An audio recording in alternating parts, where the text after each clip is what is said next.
Assalamualaikum warahmatullahi wabarakatuh. Perkenalkan, nama saya Andri Budi Setiawan, mahasiswa Pendidikan Bahasa dan Sastra Indonesia, Universitas Islam Sultan Agung.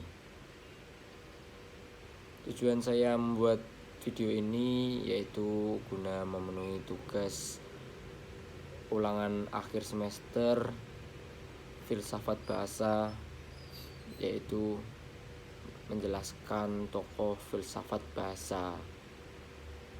Tokoh yang saya ambil yaitu Aristoteles. Siapakah Aristoteles? Simak video berikut ini. Aristoteles adalah salah seorang murid Plato yang karyanya cukup banyak dan pemikiran-pemikirannya sampai saat ini masih relevan dengan ilmu pengetahuan. Dalam hal kelas kata, ia pun mengikuti konsep gurunya, yaitu Plato, bahwa kata terbagi dua, yaitu anoma dan rema. Namun dia menambahkan satu lagi yang disebut sindesmoi. Onoma adalah bentuk berupa bunyi yang secara konseptual mempunyai makna, tidak berwaktu. Tidak ada satu kajian pun daripadanya memberi tanda sendiri-sendiri. Sedangkan rema adalah apa yang bersama menandai waktu. Tak satu bagian pun mempunyai makna sendiri dan selalu merupakan tanda untuk apa yang dibicarakan tentang suatu yang lain. Misalnya kesehatan. Kesehatan adalah onoma, sedangkan adalah sehat adalah rema. Selanjutnya yang disebut sindesmoi adalah penghubung, partikel dalam tata bahasa kini yang disebut dengan konjungsi. Pandangan Aristoteles tentang hakikat bahasa tampak mendasari konsep filosofisnya yang disebut hilemorfisme.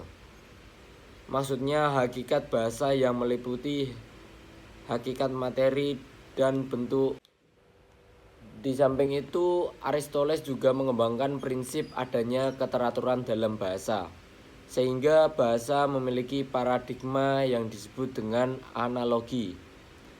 Pemikiran Aristoteles tentang filsafat bahasa tidak dapat dipisahkan dengan logika tradisional yang disebut dengan istilah organon. Menurut Aristoteles, logika tradisional itu meliputi pengertian dan penggolongan makna, keterangan, batasan, susunan pikir, pengumpulan langsung, dan sesat pikir. Liang Qi 1975 21. Kalau dianalisis lebih jauh, dasar kerja penalaran logika tradisional sangat tergantung pada term yang diwakili oleh simbol bahasa. Proses pembentukan proposisi, premis, batasan, dan terutama penyimpulan yang benar selalu didasarkan pada analisis bahasa. Di sini sebenarnya Aristoteles telah turut andil meletakkan dasar-dasar filsafat bahasa. Mungkin masih banyak lagi yang bisa dikatakan tentang Aristoteles. Namun, perhatiannya terhadap bahasa tidak sebesar dan sejauh filsuf-filsuf yang lain, yang disebut dengan kaum Stoa dan kaum Alexandrian. Pembicaraan mengenai hakikat bahasa di Yunani dulu ditandai pula dengan munculnya perdebatan tentang analogi dan anomali. Golongan analogi diantaranya diwakili oleh Plato dan Aristoteles, menyatakan bahwa bahasa itu memiliki keteraturan. Oleh karena itu, menurut analogi bahwa bahasa itu teratur dan disusun secara teratur pula. Keteraturan ini membawa konsekuensi bahwa kita dapat menyusun suatu tata bahasa dan satu paradigma. Prinsip analogi ini sebenarnya merupakan transformasi keteraturan logika dan matematika ke dalam bahasa. Analogi secara matematik berdasarkan proporsi seperti 6:3 sama dengan 4:2 atau sama dengan 2:1. Misalnya bentuk jamak dalam bahasa Inggris book, books, girl, girls, cow, cows, dan sebagainya. Sebaliknya, kaum anomali berpendapat bahwa bentuk-bentuk bahasa tidak teratur, irregular. Buktinya adalah adanya sinonim dan homonim, dan ada unsur bahasa yang disebut netral.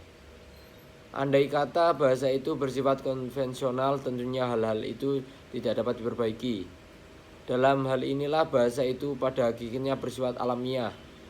Tampaknya pendapat kaum anomali itu sampai kini masih digunakan, yaitu dengan digunakannya prinsip bahwa bahasa itu bersifat arbitrer mana suka. Tidak ada hubungan wajib antara bentuk dan makna, maka kedua pendapat ini masih relevan dengan realitas bahasa, terutama dalam pengembangan linguistik. Sekian yang dapat saya sampaikan. Apabila ada kekurangan atau salah kata, mohon maaf. Terima kasih. Wassalamualaikum warahmatullahi wabarakatuh.